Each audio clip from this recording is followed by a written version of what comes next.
Hey everybody, Tim here with today's review of James Bond, movie number 16, License to Kill, the first movie to come out after I was born. I really enjoyed this movie. I thought it was really good. The beginning, like the first half of this movie is fantastic. It's some of the best Bond out there. The second half started to kind of wear down on me a little bit, but still, it was really interesting. So, Felix and Bond are on their way to Felix's wedding. Now, Felix, this is the first time ever since Felix is played by the same actor. Coincidentally, he's not played by the actor that we saw him in the last movie, The Living Daylights, but he's played by played by the same actor from Live and Let Die 16 years ago. So, I think that was actually Roger Moore's first movie. So, Roger Moore's first movie had Felix. Timothy Dalton's second movie had the same Felix. It's just kind of interesting. I don't know why that stood out to me. So anyway, they're on their way to Felix's wedding. Of course, they get sidetracked. They have to go parachuting and stop these criminals. And at one point, they Bond drops down and they're fishing, and basically they hook another plane, and that's how they get the villain of the movie. And it's kind of funny because he's $2 million, and he's trying to get all of them to let him go, and it does work, which is how we get to probably some of the most fucked up scenes of Bond. So we finally get to Felix's wedding. Bond is there, and Felix's new bride is trying to give him I don't even know what it's called, the thing, he's going to be the next one to get married. And he's like, no, I'm good. And so she throws it to him, and he says thanks and gets in the car. And she's like, oh, did I say something wrong? And Felix well, he was married once, a long time ago. Which is a great shout out to On Her Majesty's Secret Service and Bond being married to Tracy. So I love that. I thought that was a really interesting reference. So from here, Felix and his wife end up basically getting kidnapped, and we see Benicio del Toro, fantastic actor. He's great in everything he's in. The Usual Suspects and most recently the Marvel movies are the two that jump out right away. But fantastic actor, who was 21 when this movie came out, and they actually feed Felix to the sharks, and it's really messed up. So Bond ends up going back to Felix's house and finds the wife dead, finds Felix all messed up and bloody and wrapped up and stuff, and so they take him there. And that's basically where the movie kind of starts, is Bond now looking for who did this. It's a whodunit type movie. He ends up getting with M, and M is no, don't worry about this. I'm going to send you on this mission. And Bond is no, my friend was just attacked, his wife was killed, I need to find out who did this.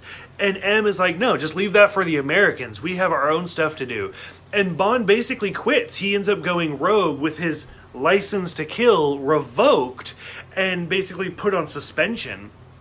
And it's kind of a messed up scene to watch Bond run away, and M is what's he doing? Which, this is the actor who plays M, this is his last movie, Robert Brown. This is his last movie and his last portrayal as M, because he died shortly after this. So first we lost Bernard Lee, and now we lost Robert Brown. Which, once again, I feel like they should have promoted Lois Maxwell to the role of M, but they didn't do it. If you watch my last review, you can hear me rant about it. So anyways, even though Bond goes rogue, he still gets with Miss Moneypenny, and he still gets with Q to kind of help him out through this journey. We see a lot of fun stuff, the iguana was actually super cute. I like iguanas. Wearing the diamond necklace. Wayne Newton has a short role in this as the televangelist trying to get money and stuff. Q does show up as the uncle, and it's kind of a fun scene because he has the X-ray laser camera that does, it's he takes a picture of it, and at first it shoots a laser, and then it prints out a Polaroid, and it's their skeleton structure and stuff like that, so that was kind of cool. The rock grinder scene was pretty messed up, where they're trying to feed Bond to get information out of him, and so they're going to feed him into a rock grinder.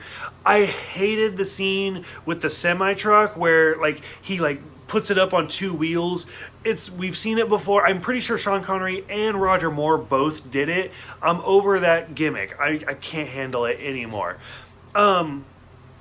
I like where he finally lights the guy on fire using the wedding gift that they got, the lighter, which Felix lighter, so yeah, it's funny. So that was kind of interesting, which this whole movie is about them trying to hide drugs in gasoline, and it's overly complicated, and I didn't really care about it. When we finally get to the end, Felix actually calls Bond. It was like, hey, I'm still alive, you did a great job, and you're reinstated. And he's overly happy. Like, he was just fed to a shark, and his wife was just killed. And, like, he's just on the phone, like, hey, how's it going? Congratulations for getting your job back. I didn't buy that. Like, this movie had a lot of really good scenes, but like I said, the second half of it was just not, I wasn't feeling it that much. From this movie to the next movie is the longest gap so far of a Bond movie. It's 6 years from 1989 to 1995. And personally, I don't know, I feel like Timothy Dalton got cheated a little bit. Like, I know there was a lot of courtroom drama, there was all sorts of stuff going on. And when they finally started doing the next movie, they did approach him and they're like, sorry, it's been 6 years, it's been too long, we can't do it. I would have loved to see Timothy Dalton do more Bond movies. I think he was great, and he had the potential to be one of some of the best Bond movies. Unfortunately, just doing 2 kind of knocks him down a little bit, but they are noteworthy, especially this movie more so than the last. He did a great job. So, I don't know, I've always kind of wondered what another Timothy Dalton Bond movie would have been like, and how long he would have done the role. I mean, right now Roger Moore's kind of in the lead. So for those who have seen this one, what did you guys think? Go ahead, let me know. Thank you guys for everything, and I will see you guys next time for GoldenEye.